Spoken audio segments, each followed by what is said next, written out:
Hey there, and welcome to That's Audacious, where we share entrepreneurial stories from amazing leaders to inspire and motivate you to be bold, brave, and audacious. I'm your host, Lauren Clement, the brand navigator, here to share stories that will make you say, well, that's audacious. Hello and welcome to another episode of the That's Audacious podcast. And today I have the fabulous Michael Arnot with me. Now, Michael is an incredible business owner, but he's also the principal of Encore Speakers, which is a speaker agency and booking agency, and the leading global award-winning agency that helps place world-class talent on stages at major business events and global corporate events worldwide. But more importantly, he's also the co-founder of Mainstage. And Mainstage is a speaker business academy. It's a transformative program and an entire platform that helps hundreds of speakers from around the world to dramatically increase their commercial success. We're talking about speaker business success.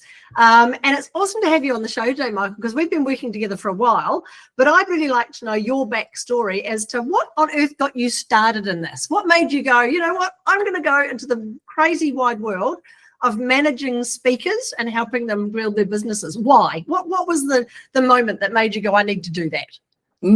Thanks for having me. It's awesome to be here, and love chats with you. So this will be interesting, I'm sure.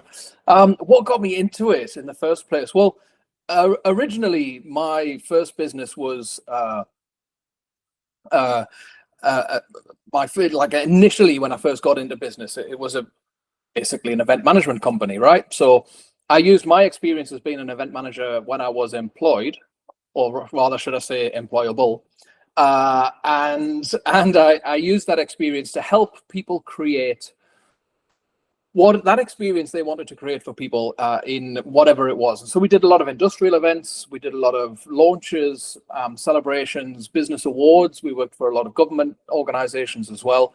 And during that time, obviously, I'd booked a lot of speakers and also had difficulty in finding speakers. A lot of people think that that's a bit strange. Well, look, there's lots of agencies out there. Why didn't you just use a bureau? Well, I did now and again for certain speakers, but quite honestly, people think that there is this direct link and that there is a circuit out there. You need to be on the circuit. And, you know, not to put anyone who's a speaker here under any sort of dismal dismay, but there is not a circuit. Right, there are speakers and there are speaking opportunities, and that is it. You've just and it's almost like never the twain shall meet, right? And I could see that on the one hand, you had all of these amazing people with fantastic stories to give and amazing value to give on stage, and on the other hand, you had bureaus who, whilst they may have thousands of speakers on their website, predominantly book between 10 and 30 speakers regularly, and that's their exclusives, and that's it. And it was almost like never the twain shall meet, right? And so I had collected, you know, lots of speakers that I really respected, that I knew had great value, and more than anything else, when I put them on the stages of my clients' events, they blew the audience away. And so it seemed like a natural step for me to get into that. And I first did it with a speaker who was actually the first speaker that I ever booked, which was a guy called Jeff Ram from the UK, who's a customer service speaker, and discussed it with him, and that's where it kind of started and spiraled from there. Wow, amazing. So do you think that's really your big point of difference as someone who works in this industry, is that you have that knowledge of what makes an event really good? So it is that marriage of, hey, I think this particular speaker is going to reinforce what you're trying to achieve with your event, which is would be a no-brainer, you'd think, but like real estate matching. But do you think what is part of your DNA, that you understand how the whole environment works? Yeah, well, I mean, that's what we try and pride ourselves on. You know, even if someone was to contact us and say, I've seen Lauren Clement on your website, is she available on the 25th of December? I don't know. You'd probably say yes. You'd probably say yes. If the money's right, you'd say yes. Don't say yes. But if the money was right, I would, yeah. You know, even then, I still ask the same questions that I ask of any prospect, of anyone who's looking to run an event, and I have a deep conversation with them about what they're running, why they're running it, who's attending, what their expectations are.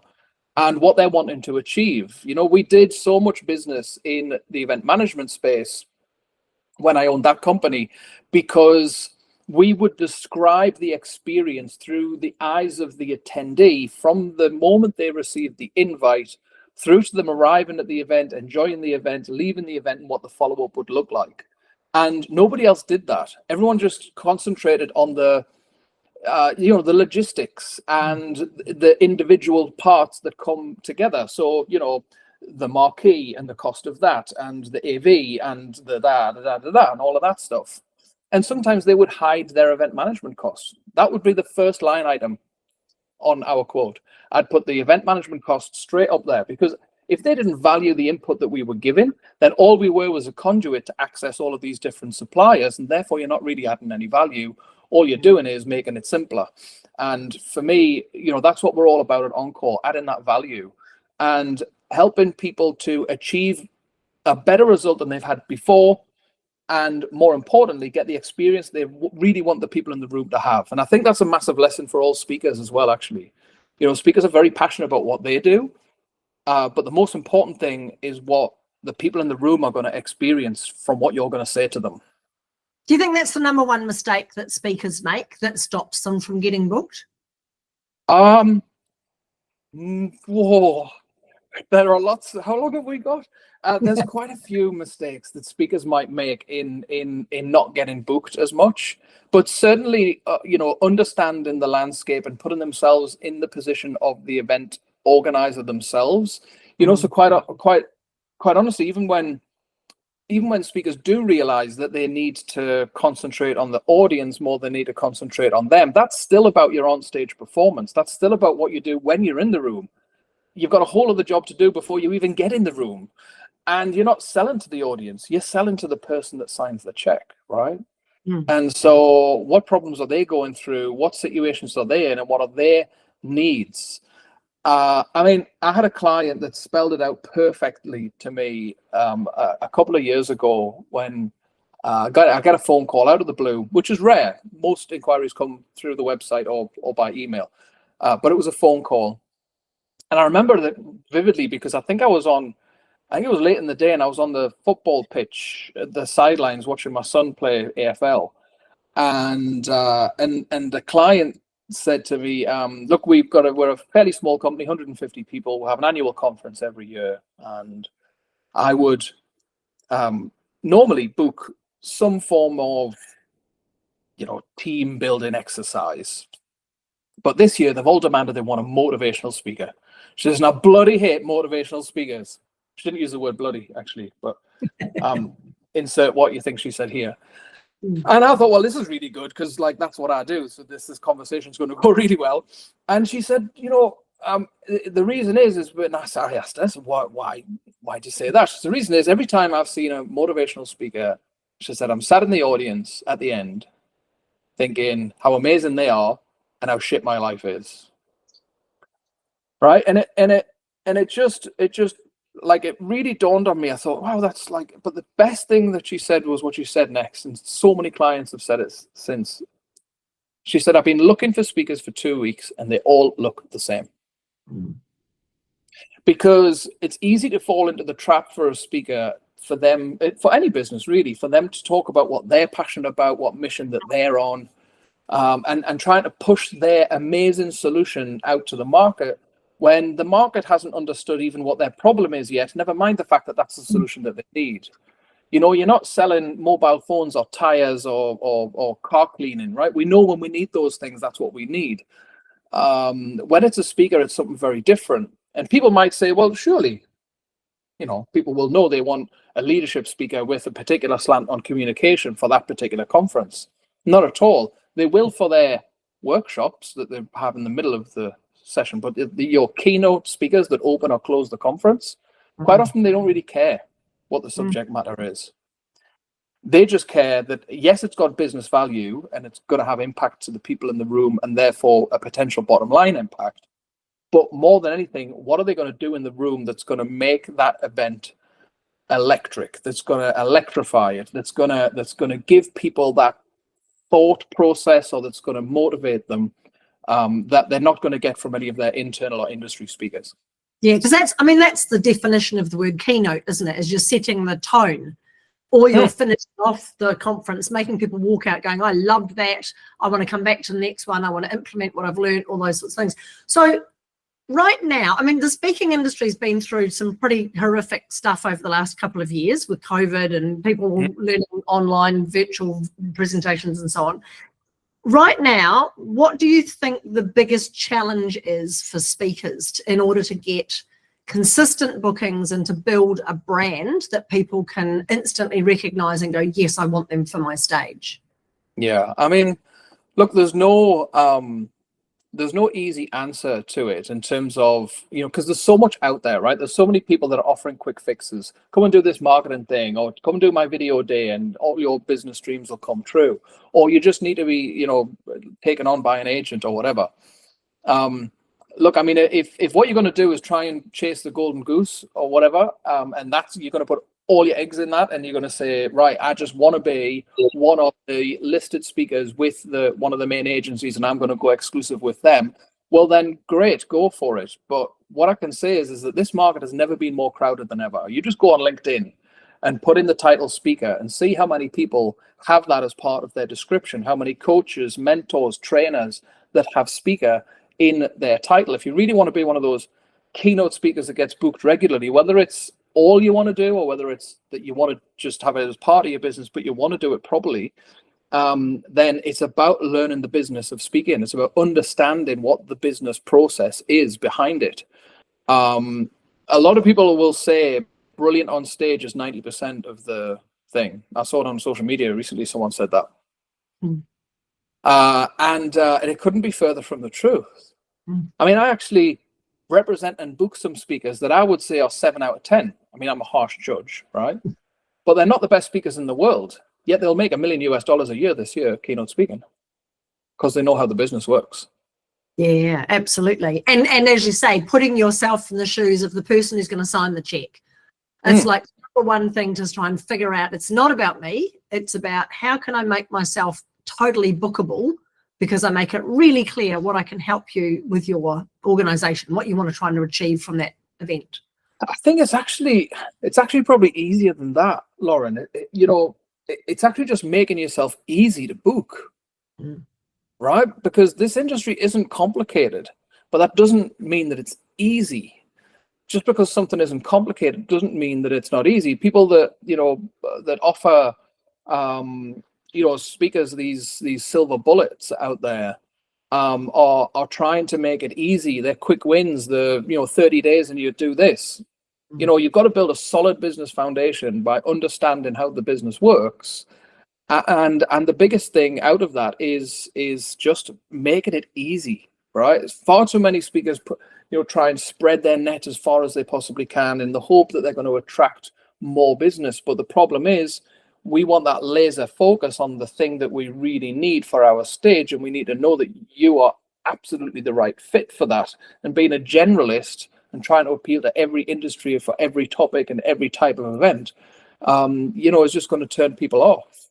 And we pile our websites full of content that we think that people are going to rifle through. And I can tell you that the vast majority of personalities of the people that I deal with on a day-to-day basis in the bureau will spend 7 milliseconds on your website to try and find what they want. So if you don't impress them immediately, you've lost them. And so simplifying things, making it easy, not throwing up red flags, not taking people down little rabbit warrens, just I would say there's a brand in the UK, a brand of paint, and it was called Ron Seal, and their famous tagline was, does exactly what it says on the tin.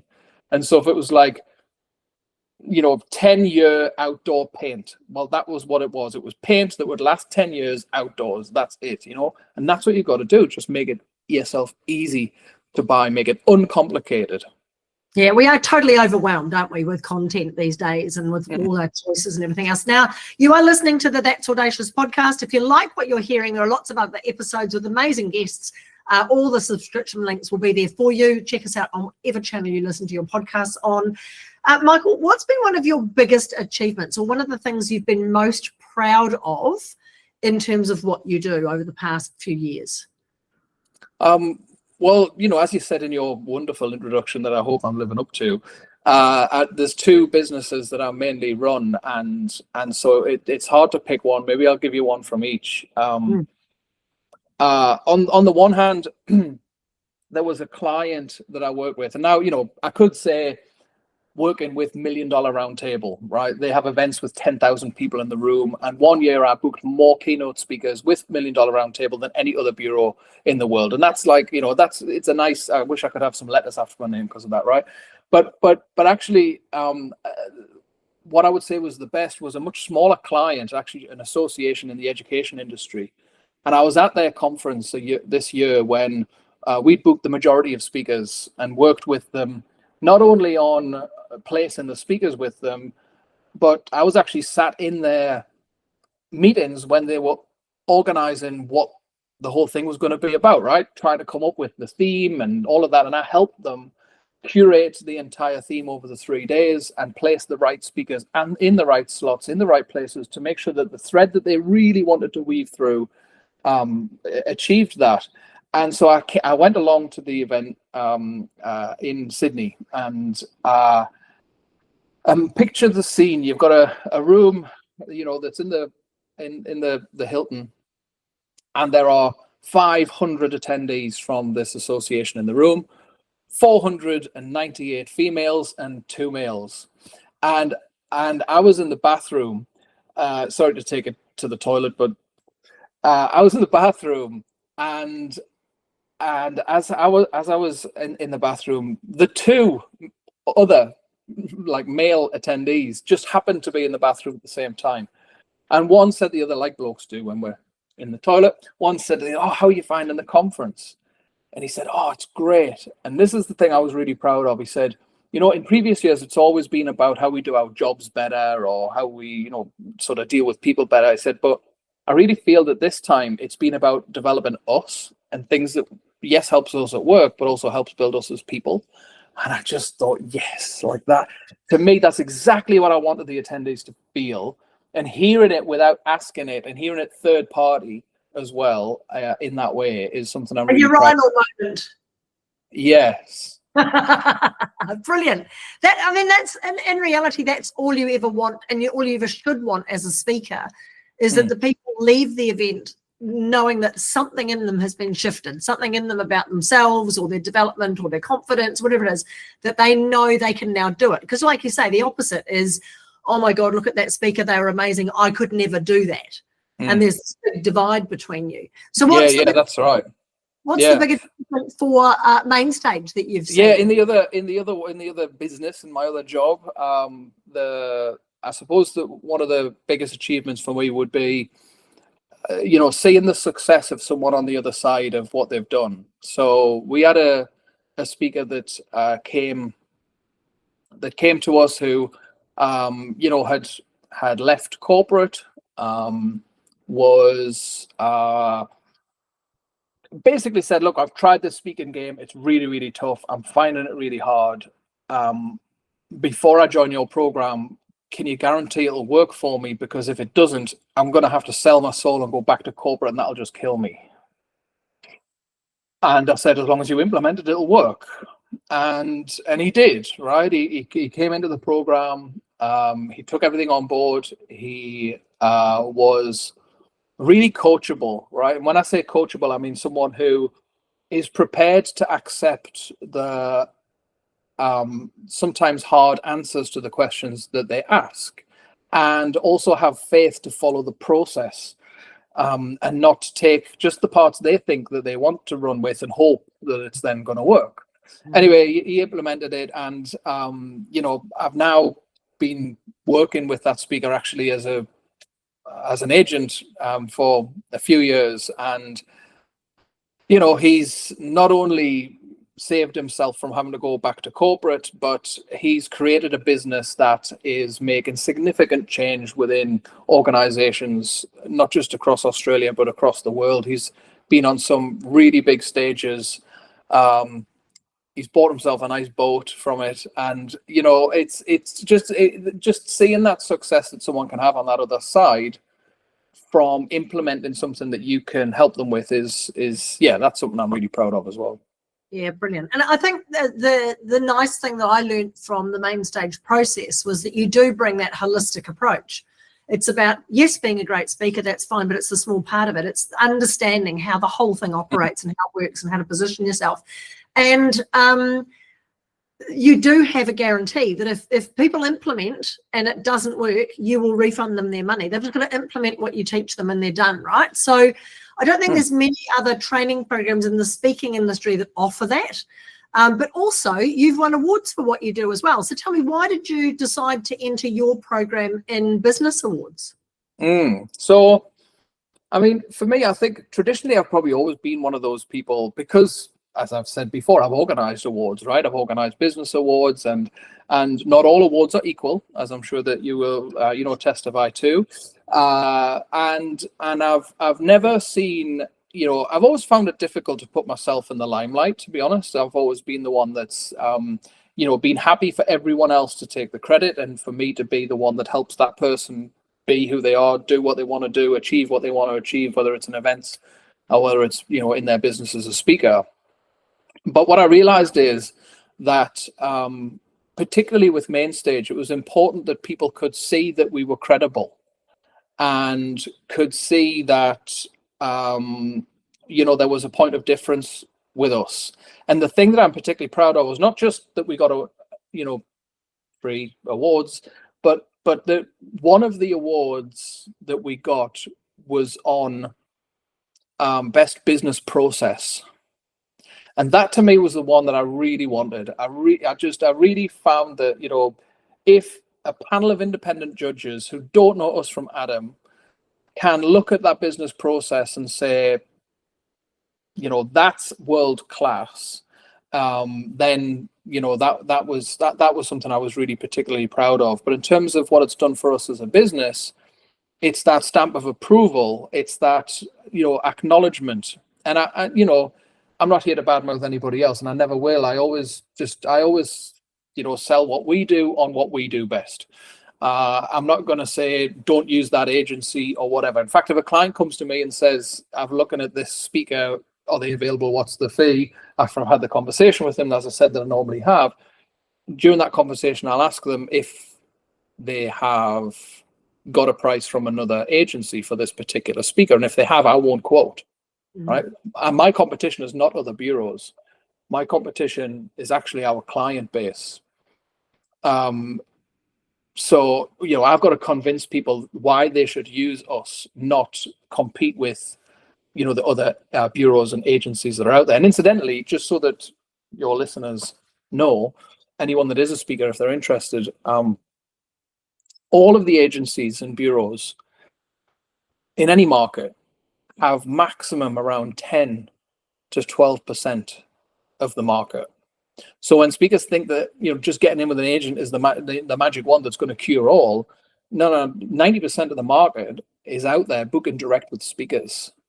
So it's not to say that you shouldn't work with bureaus and agencies, but just be mindful that we have absolutely no control over this market whatsoever. We have just the tiniest little slice, really, of the whole pie.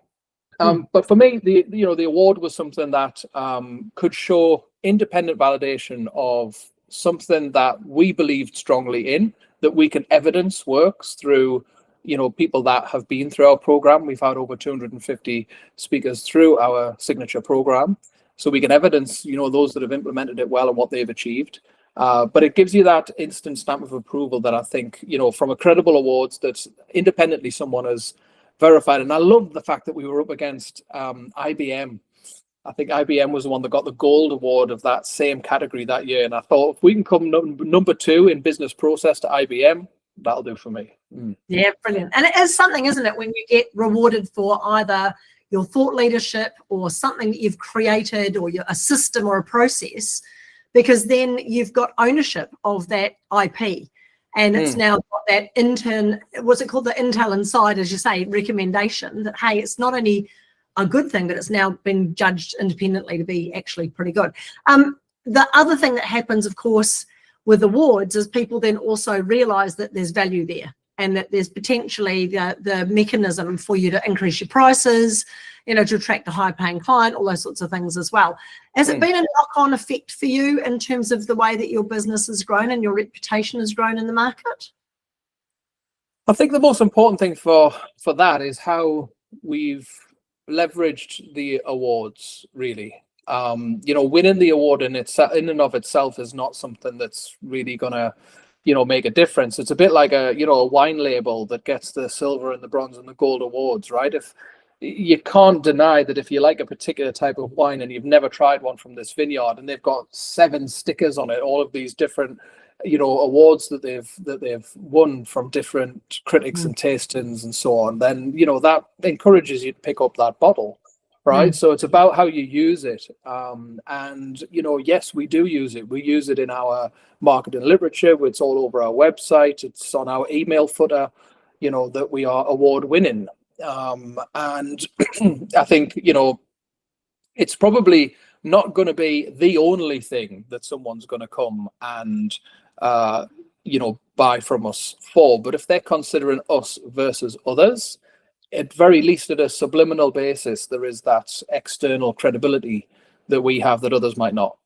Yeah, and is that the same if you had a speaker coming to you and that they were award winning for what they did? That as a booker, that would give you just that little bit more confidence that they can deliver?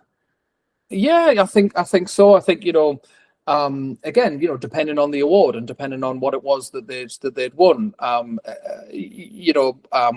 it's like having a CSP or being an author or having a best-selling book and that sort of thing. It's sort of and it's more important in different industries and it's more important in different locations as well, I would say. So there are different cultures in different countries where I think that it's more important. Certainly, I think if you are an international speaker or you have ambitions to go international and you have an international award for your speaking, then certainly I think that is an advantage. And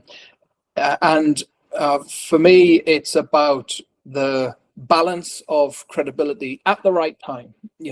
So as I say, is it the thing that's going to be the only reason why someone's going to book you? No, but it might be the only reason why they know about you, depending on how you've leveraged that award, right? So if you use that in the right way and you've attracted people to you, if you've said, look, I've done all of this, this is what people get from what I do. These people independently have said that thing is really good. Then what you're doing is you're building a profile based on the credibility and justifying, externally validating what the value is of what you've got to give. Do you know what I'm saying? So from that point of view, that is what an award can give you that you're possibly not going to be able to do just on your own, because you would say your stuff's great, right? Yeah. So to me, I think that's the one of the key things, particularly when it comes to a speaker, is and it's anything that you have, whether you've got a book, whatever. It's how you use it and how you leverage it that's really critically important. Brilliant. I love it. Thank you so much, Michael. Now I've got one final question for you. Asking all our guests the same question. If you could go back to a point of your life and give yourself some business advice, what would it be? So, oh God, there's lots. One of the things is and I was actually quite fortunate to get this fairly early on in my business career. So it's maybe it didn't originate from me, but I'm glad that I had this advice fairly early on, not as early as I maybe should have had it. When you start your own business, particularly as an entrepreneur or a sole trader, however you want to, self-employed, however you want to name yourself, some people aren't comfortable with the term entrepreneur. I'm not particularly comfortable with the term entrepreneur, even though I've established, I think, 6 or 7 businesses now. It's more for me about being enterprising, and I think anybody can be enterprising. A lot of people say not everyone's built to be an entrepreneur. Well, if you mean wearing Rolex watches, driving a Lamborghini, on the back of a yacht with champagne flowing, then yeah, not everybody is. But I can guarantee you that there's a tiny minority of people that reach that level. And if that's what your priority is, then I think your priorities are all wrong. For me, it's about providing for my family and trying to live the life that I can live where I enjoy doing what I do. And so my biggest advice would be, if you really want to build a successful business, whether it be in speaking or anything, it's critical that you don't fall into the trap of trying to hold everything precious to you. So you think you've got this idea that nobody else has had, or you've got this way of doing something, or whatever it is that you just want it to be for you because this is your business and you should own it. But if you really want something that's going to scale to any level, you've got to partner quicker. Because the quicker that you partner with the right people, and that's a critical part of it, choose your partners well. I haven't always done that, but choose your partners well. That's a critical part, that if you partner quicker, you'll realize that, you know, the sum of two people working on something together and then someone else and someone else, all of a sudden it becomes, and I'm not talking about necessarily business partners. I'm not talking about bringing in employees. I'm talking about, you know, I'll give you an example. I used to work in enterprise and I helped really small businesses promote themselves. And one of the things they did was leaflet drops. And they would put leaflets out there. And what I realized is that most businesses would get a leaflet printed and the back of it was blank. Right, nothing on the back of the leaflet. So you've got a carpet cleaning business on the one side, right, and you turn it nothing on the other. Well, why doesn't a plumber or a gardener or someone print on the other side? They can split the cost, and all of a sudden, you know, they're halving the cost of their efforts to be able to promote to the same people, and they're not competing. They're actually augmenting the offers. And so that's one of the things that I did. It's one of the campaigns that I did when I was an enterprise coordinator, and I helped businesses realize that working together, some of their efforts would achieve much more. Now we know leaflet drops get 0.5% return. That's not the point, but the point is that you can see that, you know, in that example, partnering quicker and working with other people can not just save you costs, but can help you scale much, much quicker. Yeah, brilliant. I love it. There's such a fabulous alignment with speaking and partnerships, because you do have to be in partnership with everybody, with the person who books you, with the audience, with the agency that might book you as well. There has to be this synergy around wanting to all create an event that people walk away from stoked that it's just been the best. So yeah, love it. Well, that's why I've been really privileged. Every day I spend time with amazing people that have got fantastic messages that really, really can change the way that people think and feel. And I also deal with people, on the other hand, who genuinely want to create memorable experiences for their people in the room. And so, yeah, and the undiagnosed ADHD me likes the project-based thing, that it's always different every day. So I like that too. I love it. Absolutely. Thank you, Michael, for being on the show today. If you want to know more about Mainstage, check out their links. They'll all be below. There's also links there to help you really launch your speaking business, to sustain it, to grow it, and to become a really well-respected partnership, if you like, as a speaker, but growing your brand and your profile as well. So thank you, Mike, for being on the podcast. It's been awesome to chat with you about how you can grow your profile as a speaker and your insight from where you've come from and what you're doing to help others. So thank you very much for being here. Thanks for having me. Thanks so much for listening to the That's Audacious podcast. Remember, there's no place for modesty in business, and you do deserve to be well known, well paid, and wanted. For more episodes, please subscribe to the podcast on your favourite channel or follow us online. The links are in the description below.